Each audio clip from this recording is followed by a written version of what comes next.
Welcome, Gryphon fans, to the Gryphon Nation Football Show of the Week. This week, we're going to talk in the first quarter about our game last week at Hot Springs.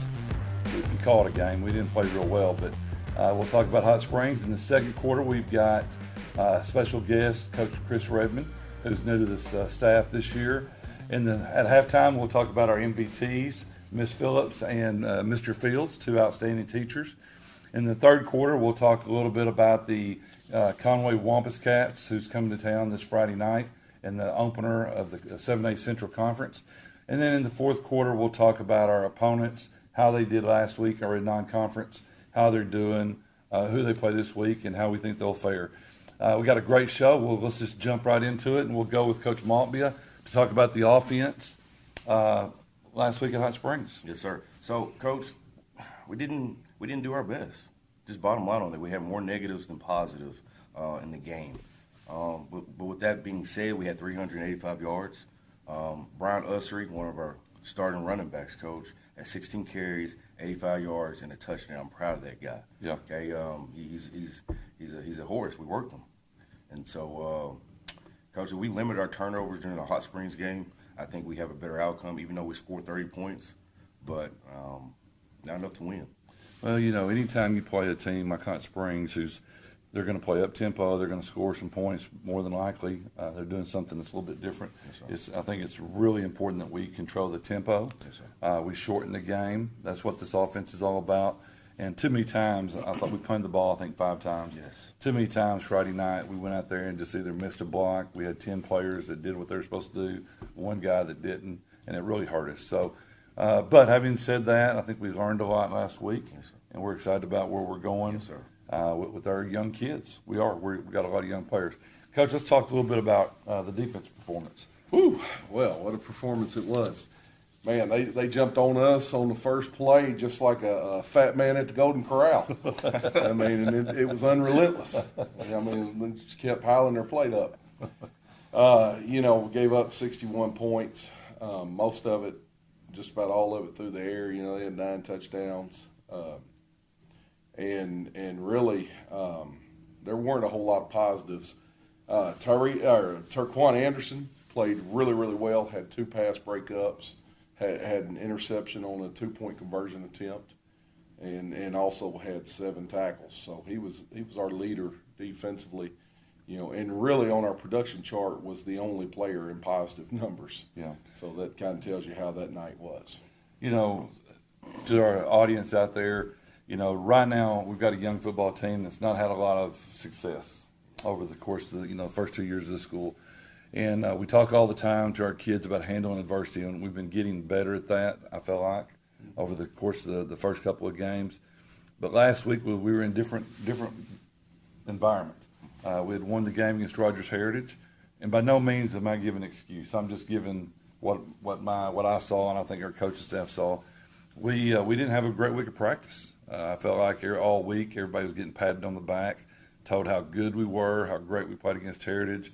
And our kids, we didn't handle the success real well. And so we didn't come to practice like we should have. And I really felt like we kind of played like we practiced. I mean, all week. I mean, we had mental mistakes on offense. We had it Friday night. We had breakdowns in practice on defense. We had it Friday night. So we're gonna keep working on that. We're gonna take baby steps, and hopefully this week we've had a much better week of practice. So I feel like our kids are ready. Now we are playing a very, very good team in Conway, number 2 team in the state. But our kids, we just need to come out and play our game and compete and play hard. If we compete and play hard, then we feel like good things are going to happen to us. So we're going to take a break right here, and we'll come back in the second quarter with our special guest for the week, assistant coach Chris Redmond. We'll be right back. If I could go back and change it all, I would. I think I'm gonna miss you the most. I'm sorry. I'm so sorry. I'm so sorry. Maybe it's just the little moments. If I could go back and change it all, if I could go back, I would. But I can't. It takes less than 1 minute to find out if you may have prediabetes. You can do it here. But you probably won't. You're busy. Kids, work, show coming back in 48 seconds. So let's do this now. Hold up one finger if you're a man, women, 0. 3 more fingers if you're over 60, 2 over 50, 1 over 40. If you're not sure, keep in mind you're sitting on a couch right now, so 1 more finger if you're not very active. 1 finger if yes, 0 if no. 1 yes, 0 no. Next, find the body type that looks most like you and hold up that many fingers while I look around awkwardly. And that's it. If you're holding up 5 fingers or more, you probably have prediabetes. Sorry to be so blunt, but hey, you're busy. Just go to the site. Welcome back, Gryphon Nation, to our second quarter of this week's show.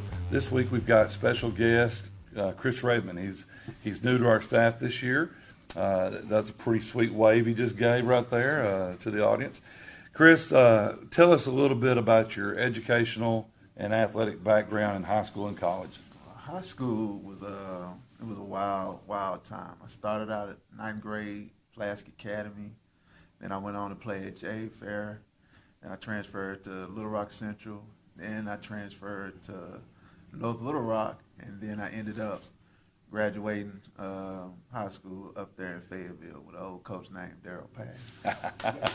Well, let me just say this: you've been everywhere in Central Arkansas, so you know all the strength and weaknesses. You know, Chris, I want you to talk about your college background too. But Chris is the son of a coach. His dad was a coach, a longtime coach, and he was at Fair as well. So, what was it like being the son of a coach? Son of a coach, not getting to see him till 10 o'clock at night, but him giving me the game and him telling me what to do when I was growing up in middle school, him giving me the game. So that's what it's like having a dad as a coach, just giving all the knowledge to me, and I'm trying to express that knowledge in what I do today in my game, my coaching game. Yes, sir. Where'd you go after playing at Fayetteville High School under Coach Patton? After we won the state championship 2015, I ended up going and playing at the university, Mississippi State University. I got my undergrad there. Boo hiss, boo hiss. And then I ended up going to get my master's and playing at the University of Toledo as well. So, you know, you played. What was it like being a college player? I mean, you played in some big games. Do you have a game that kind of you remember more than others? It was nothing like the 2017 Alabama game. Packed out, sold out, cowbells ringing, Jalen Hurts. They had to beat us on the last Jalen Hurts to Devontae Smith. Last minute touchdown. That's one of my most memorable games. So you probably the reason they lost because you didn't beat your guy and get a sack, right? I promise you it wasn't my fault. Coach, you got a question? Roll Tide. Anyway, so, Chris, we spend so much time, in the game of football. Of course, you're a new guy to it, to the coaching game.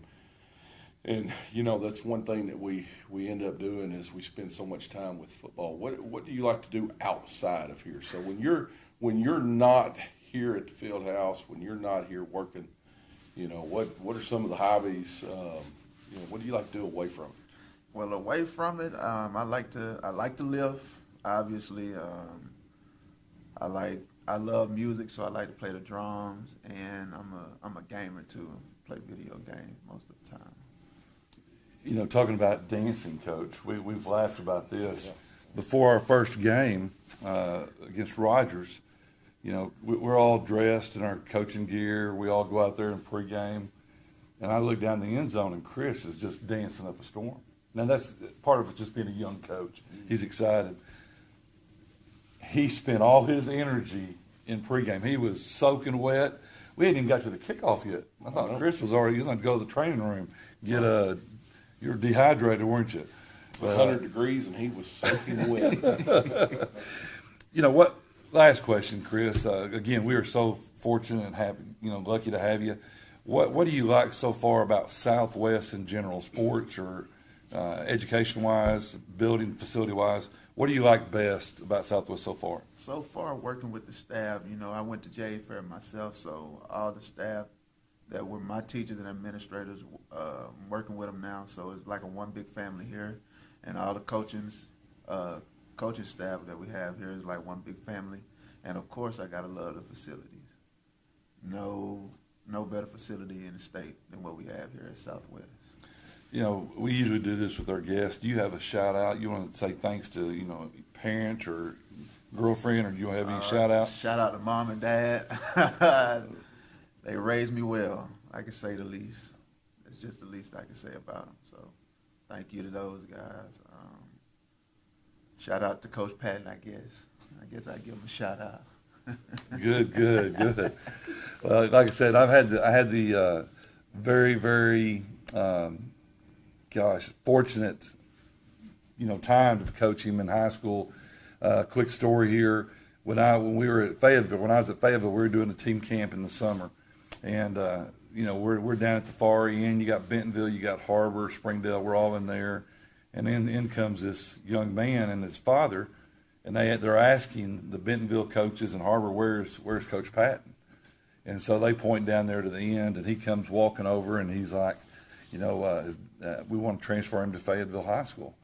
And I'd have been an idiot to say, no, we didn't want him. I mean, this kid comes in, he's 6 foot, 235, just built like a rock. And so Chris came up there and started for us and played defensive end, was an all-state player for us. Just an outstanding young man, great family, and we were very, very fortunate to have him, and he helped us win a big ring up there. So we will come right back at halftime, and during halftime we will be giving our MVT awards out to two outstanding teachers that were selected by our coaching staff and players, and then we'll start the third quarter talking about the Conway Wampus Cats. We do have a Wampus Cat alumni on this set, so we'll have to rib him a little bit. We'll be right back, Gryphon Nation. Hey, Dad. I need your help asking Jessica to prom. Of course. Love is like the ocean. You have to tread the Oh, waters. Dad. That's not the kind of help I needed. Hey, Jessica. Will you go to prom with me? Yes. You don't have to be perfect to be a perfect parent. Thousands of teens in foster care can't wait to share their first with you. If you're buzzed and doing this to make yourself feel okay to drive, you're not okay to drive.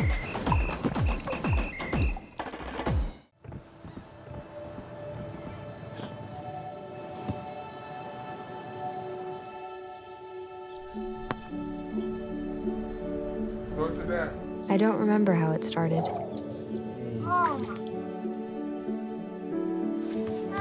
Our back and forth. Victory. Fumble. Repeat. It always came back.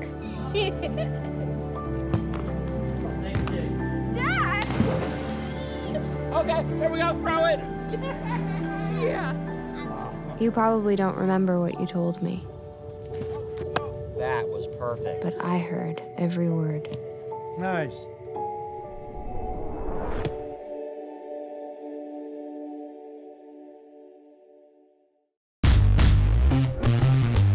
Welcome back, Gryphon Nation, to the MVT halftime segment, sponsored by Wood Grill Buffet in Benton. Today we are with Miss Terentia Phillips, who has selected MVT for this week, and we want to present her with a certificate and a Wood Grill certificate to go as well. So congratulations on behalf of the football team. Thank you, and thank you, Wood Grill. Also, I appreciate it. Go Team NGU. Thank Go you. Griffins. Go Griffins. Thank you, Coach. I appreciate it. You are so welcome. Y'all have a good one. What we got going on? You were selected as the most valuable teacher by our football staff and coaches, and we wanted to honor give you a certificate. Oh. And also, you've got a Wood Grill Buffet coupon to go over there and eat for free on behalf of the football team. So, Hey, go Griffins. congratulations. Thank you, Coach. You're Tell welcome. the boys thank you. I will. All the staff, too. Go Griffins. We'll be back for the third quarter Go. after this. Welcome back, Gryphon fans, to the third quarter of our show. I hope you enjoyed our Wood Grill Buffet MVTs at halftime. Thank you to the Wood Grill for sponsoring us. Also, Chick-fil-A and David's Burgers, who also is big sponsors for our football team. And Finch Brokers. I don't want to leave out Chris over at Finch Brokers, who does everything for us. This week's opponents is the Conway Wampus Cats. They're ranked number 2 in the state, and they are very deserving of that ranking. They are definitely what you'd call a title contender, along with Bryant. And we've got our work cut out for us this week. They were 9-3 last year, and they were a semifinalist. So, having said that, let's talk to Coach Sessions. Tell us a little bit about Conway's offense. Well, Coach, they are averaging right at 600 yards total offense game. Is that all? And that's it. And it's real balanced. About 300 passing, 300 rushing. I mean, they're not afraid to take what the defense is going to give them. I think Coach Kelly does an excellent job calling plays and mixing it up. They are.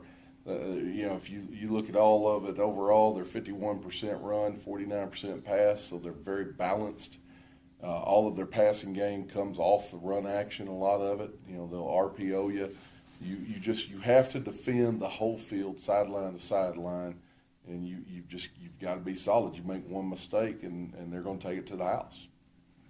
Well, I know, we played them last year up there, and which it was 63-0, and it was not pretty. I felt like that was our first game that our kids they were shell-shocked. And so hopefully we've grown from that. We want to give these guys a great game. We want to compete and play our style. And hopefully at the end of the game, we've got a chance to win this thing. But, when you coached at Conway years ago, tell us about that and any of your players you had back then. Well, Conway's a real good community. Real good place to work. They really are supportive of athletics. I was there under Coach Kenny Smith, legendary coach at the state of Arkansas, and then Coach Ashcraft came in, and I was working with him a couple of years. But they're definitely heading in the right direction. Obviously, I think Coach Femple does an excellent job. He was hired to kind of get them over the hump, and that's what he's trying to do. It's a 2-team race right now. I mean, there's 2 teams that are in the top. It's Conway and Bryant. When I played there, or when I coached there, we had over 100-something kids every year, and one of those was a guy that all his legacy has lived on everywhere I've coached. Don't throw it to Stonehands. That was. Trevor Stonehands Maltby, the original Don't Throw It to Stonehands. Anybody out there that I've coached at North Little Rock, anywhere else, they're seeing this. You've heard me say it every time a receiver drops the ball, don't throw it to Stonehands. Talking about Stonehands, did he have any ability at all? Was he just a good kid and that was it? I mean, just no ability? Well, I will say this. If they sold it at a sporting goods store, he wore it. He wore it? So, I mean, and Coach, he had silly bands and wristbands all the way up his arms. He had those bands on his biceps. Did he have biceps? Well, he'd tie it real tight so it kind of bulge up a little bit. Kind of the blood. But now, a Wampus cat, people don't realize it's a mythical creature. Yes, okay? That's right. And it's a 6-legged cat. That's right. They got 2 legs to fight with all their might and 4 to run at the speed of light. That's right. Well, with that, let's go to Stonehands. I did get to see a video clip of him in high school, and he caught the ball on a 3-yard line. He goes to dive in the end zone and he fumbles. And so, they tried to give the guy a touchdown. You refused to take it. Coach, tell us about Conway defensively. Coach Femple and Coach Pankey, the head coach and the defensive coordinator, they got the ball rolling over there, Coach. They make sure that all 11 guys on defense fly to the ball. That's pretty scary, Coach, when you're talking about top team in the state of Arkansas. They have number 33 at linebacker. You have probably the best secondary in the state of Arkansas, and their D-line is pretty solid. Yeah. So, Coach, we have our work cut out this week. And like I said, Conway's a pretty solid team, Coach. You know, and I've known Coach Fimple forever. He worked under me at Fayetteville as a defense coordinator, and I've gone against him for 15 years. You know, he prepares for everything. He'll break everything you do down offensively. He'll know all of our tendencies. He'll know that we're 99% run, 1% pass. You know, he'll know all that stuff. The whole state knows that. Yeah, the whole state probably knows that. But you know, they're not very complicated. You know, I think that's one of the best tendencies or he has is he's very, very smart. They know what we're going to do, what everybody's going to do, but he keeps it simple and he lets his guys play football. Yes, sir. And they're very talented. You can tell the weight room has been good to them. Yes. Defensive line, like you said, is experienced, but they're strong. They're very strong, and they're going to move and stem before snaps. And then secondary-wise, not a lot of teams throw the ball on them because of how good and how quick, how fast that secondary is. They do a good job. Linebacker's very aggressive, number 33. I love the way he plays. When he sees an opening, he comes after it and does a good job. So, well, that's kind of the third quarter. Talking about Conway. We will come back in this fourth quarter, and we're going to talk. We'll spend a little more time in the fourth quarter talking about the teams in our conference, how they've done in non-conference, and who they play in the opening week of the conference season. So we'll be right back, Gryphon Nation, for the fourth quarter.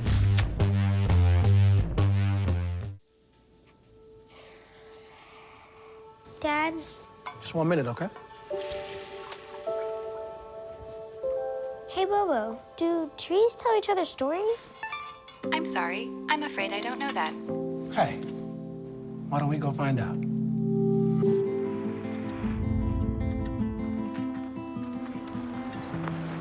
Listen. Do clouds take naps? I couldn't tell you.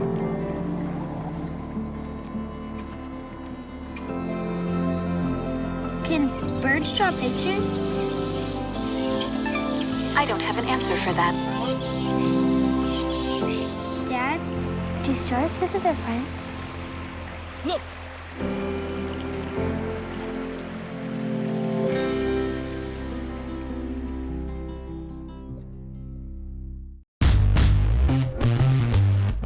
Welcome back, Gryphon Nation. This is the fourth quarter. This is pretty much our favorite segment, I think.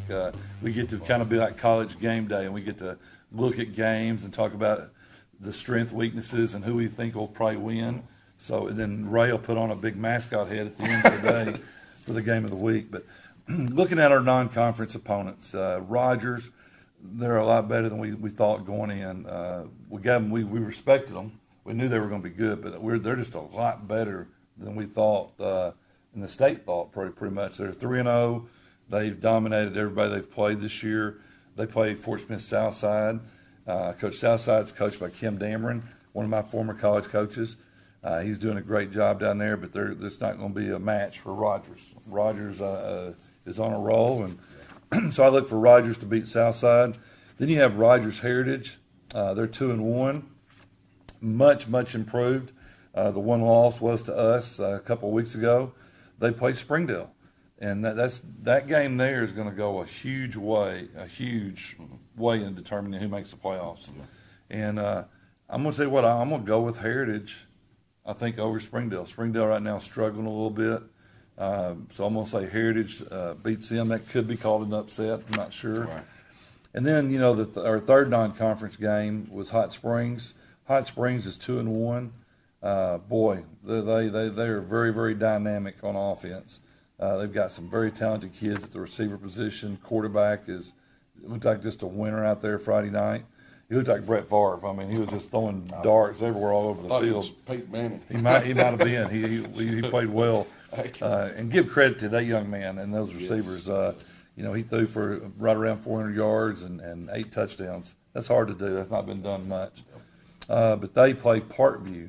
And that's going to be a great game. You know, Parkview's number 1 in 5A, but they've lost the last 2 weeks to 2 good teams, Bryant and North Little Rock. Where are they at mentally? And I tell you what, they're sleeping. Hot Springs can make them pay. There's no doubt about that. So I think it's going to be a great game. I do think Parkview will end up winning that, but it should be an exciting game. Coach Sessions, let's talk about our conference opener against Conway. How have they done so far? Well, Conway is 3-0. Last week they played a team out of Louisiana and beat them 63-20. You know, like I said, they're averaging close to 600 yards offense a game. You know, people have them as the number 2 team in the state, and rightfully so. I mean, they're going to be number 2 until they can beat Bryant, you know, until they dethrone the Giant. Yeah. You know, with that said, I mean, you know, Coach, I've never walked into a fight thinking I'm going to lose it. Yeah. You know, so, and I hope our kids are mentally prepared to go out here and let's give everything we got. You know, there's no expectations on us. No one, you know, if we play them within 55 points, people are going to be shocked. You know, so we might as well go out here and do our best and try to win the thing. And that, you know, I don't coach to lose, so I'm expecting us to go out here and take it. You know, Coach, there's upsets like every week in college football, NFL, high school football. Why not us? Correct. You know? And that's what we've been telling our kids. You know, you come and play. They're high school kids. Their mom and dads are not more deserving of a victory than our mom and dads. Their kids are not more deserving than our kids. Right. You know, come out here and play. Come out here and compete. And let's see where the chips fall. Yeah. And with that said, I mean, it will take a monumental effort. It will. To beat Conway. Conway is solid in all phases of the game. They've only punted one time this year. You know, so if we make them, you know, if we make them punt, we've done something defensively. You know. Well, there we go. That's what we're going to do. We're going to punt some. Coach, let's talk about. Let me talk about Cabot next. Cabot would be our second conference game. Cabot is 2-1. They went down to Ruston, Louisiana, and played the powerhouse at Ruston, and played them a great game and got beat. I think it was 24-17. Cabot is our next opponent next week. That game will be played on Thursday night, and that'll be the Fearless Friday game of the week. It'll be on I think it's KRZ 42 TV station. It'll be all across the state. So looking forward to that, and that'll be fun. Cabot this week plays Jonesboro, and I'm going to pick the Cabot to beat Jonesboro that one. Coach, talk about North Little Rock playing Central. North Little Rock, last week, Coach, they played Parkview. And, Coach, I'm going to be honest with you. I think they shocked the state on that one, Coach. Coach Bolding, he coached at both schools. It was a high-stakes game. I'm surprised that North Little Rock did win that game, you know. So, North Little Rock this week ends up playing Central. I'm going to take North Little Rock in that game. Okay. Coach, let's go to Bryant. North Little Rock big. Yeah, big. Coach, you want to put a hornet head on yet? Or Coach, well, you know, my dignity and pride won't allow me to do that. You know, I respect what Bryant does. You know, I mean, they've hands down right now are the best coaching staff in the state. You know, top to bottom through the middle school, junior high program. You know, the thing that sets Bryant apart is the discipline they have and the fact that, I mean, you know, Coach, they lift year round. You know, they played the state championship game on Saturday. They're in the weight room Monday morning. Yeah. You know, I mean, they don't sacrifice what they believe in. And, you know, and that's a credit to Coach James and his leadership on what they do. So Bryant is not going to get tested until they get to Conway.